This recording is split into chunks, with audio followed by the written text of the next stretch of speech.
In this video, we will study how to select domestic cold and hot water pipe size as per International Plumbing Code. I will explain you it with the help of a sample exercise.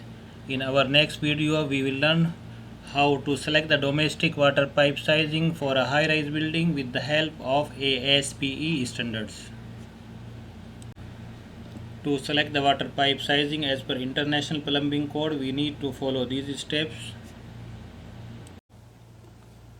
First, we need to know if this bathroom is private or public. If it is located in our house or office, it means it is for our personal use, then we call it as private. If it is located at public place, then we call it as public. As there are different water requirements for private and public toilets, we will do our study considering this toilet as private.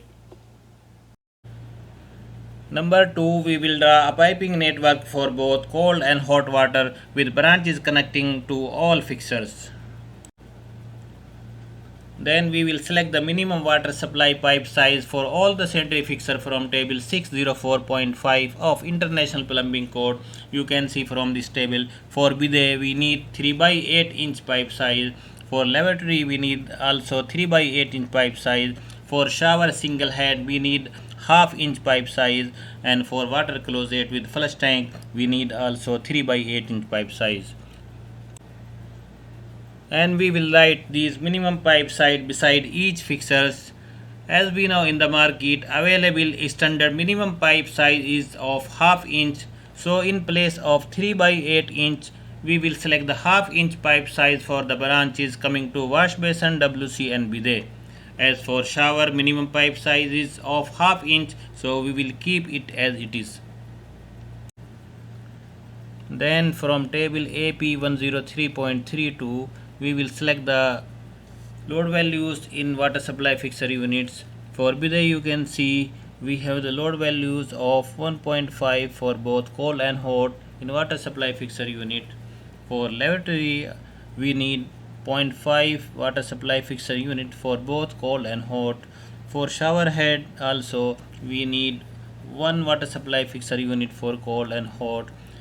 But for water closet we need only cold water 2.2 water supply fixture unit.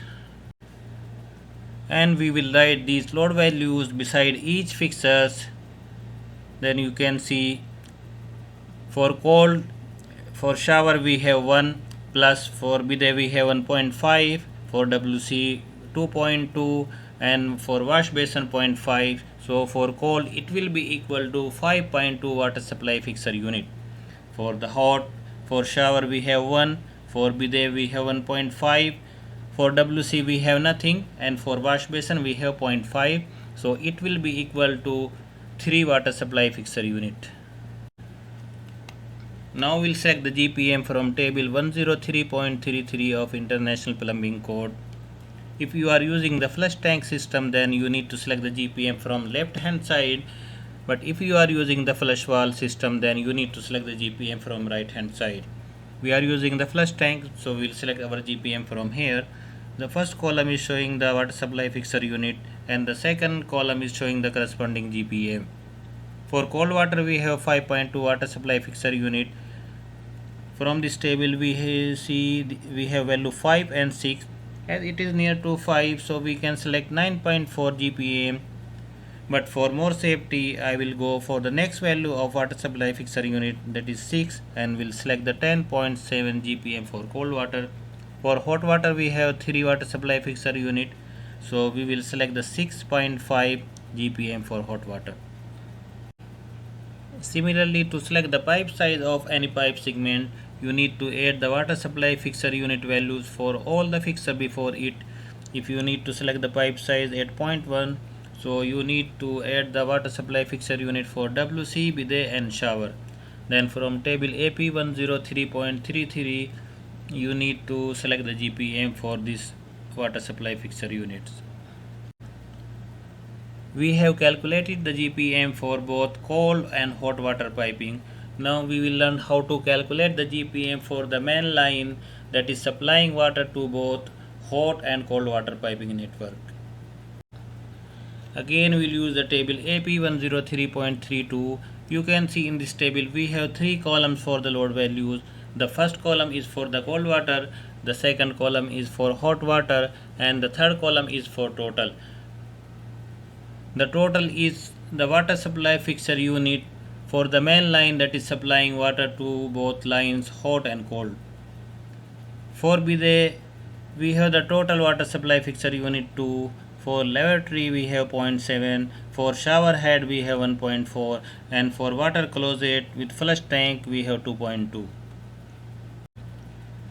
When we add 1.4 plus 2 plus 2.2 plus 0.7, we get the total 6.3. So 8.4 we have 6.3 water supply fixture unit.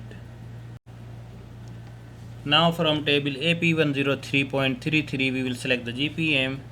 We have water supply fixture unit value 6.3.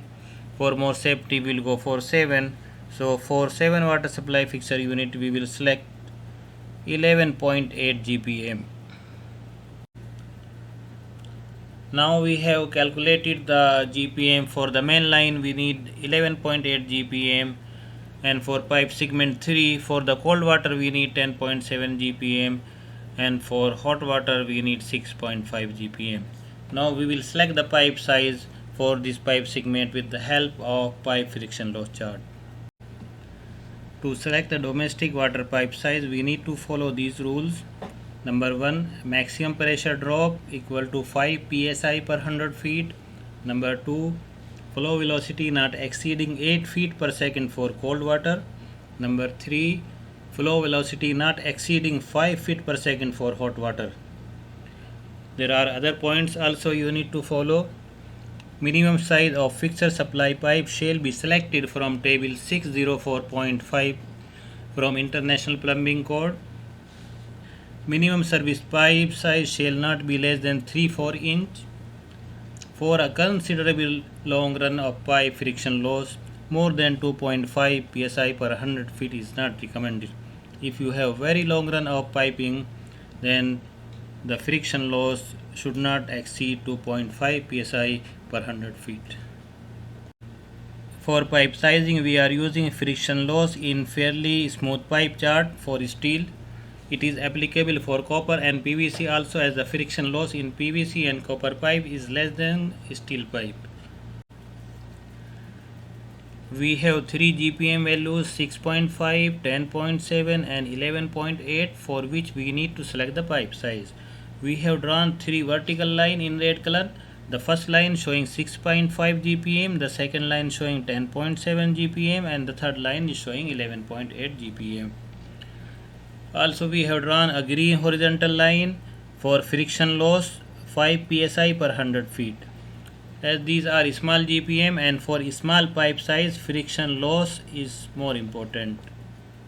The 6.5 GPM line is intersecting the friction loss limit just before the pipe size 3/4 inch. So we will select the next pipe size which is 3/4. So for 6.5 GPM we will select the pipe size 3/4 inch. For 10.7 GPM it is intersecting the friction loss limit before 1 inch pipe. So we will select the next pipe size which is 1 inch. For 11.8 GPM value it is also cutting the friction loss limit before 1 inch pipe size. So we will select the next value 1 inch.